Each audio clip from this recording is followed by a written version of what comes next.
நண்பா, முட்டையில நீட்டு ஸ்டிக்கர் ஒட்டி பார்த்துருந்தீங்க. மாஸ்க்ல நீட் எதிர்ப்புன்னு சொல்லி போட்டிருந்து பார்த்துருந்தீங்க. ஏன் செங்கல்ல கூட எய்ம்ஸ்ன்னு சொல்லி போட்டுக்கிட்டு எதிர்க்கட்சியா இருக்கும்போது சுத்திக்கிட்டு இருந்தாங்க. ஆனா இவங்களுக்கு அதிமுகவினர், எதிர்க்கட்சியினர் இவங்களுக்கு திமுக கொடுத்த பதிலடியை பார்த்தீங்களா? என்னன்னு பாக்குறீங்களா? கிட்னி ஜாக்கிரதை அப்படின்னு சொல்லி எதிர்க்கட்சியாக இருக்கக்கூடிய அதிமுகவினர் அவங்களோட சட்டையில பேஜ போட்டுக்கிட்டு, கிட்னி ஜாக்கிரதைன்ற பேஜ போட்டுக்கிட்டு சட்டமன்றத்துக்கு வந்திருக்காங்க. எங்களை எதிர்க்க யாரும் இல்ல, கண்ணுக்கு என்ன தூரம் வரைக்கும் எங்களுக்கு எதிர்கட்சிகளே இல்லைன்னு சொல்லி திமுறா சுத்திட்டு இருந்த திமுகவுக்கு இன்னைக்கு சவுக்கடி அமைஞ்சிருக்கு இந்த சம்பவம்.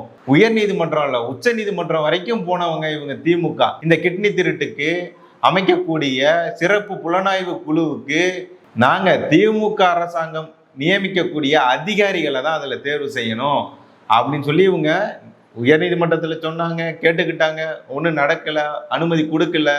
இவங்க உச்ச நீதிமன்றம் போனாங்க, அங்கேயும் உங்களுக்கு அனுமதி கொடுக்கல. திமுக எம்எல்ஏவுக்கு எதிராக இருக்கக்கூடிய வழக்குல விசாரிக்கிறதுக்கு ஒரு புலனாய்வு குழு அமைச்சா அதை திமுக அரசாங்கமே அதை யாரு விசாரிக்கணும்னு அதிகாரிகளை நியமிப்பாங்களாம். இது நல்ல கதையால இருக்கு. ஆனா நீதிமன்றம் எப்படி அதை சும்மா விடும்? தர்மம் தானே ஜெயிக்கும்.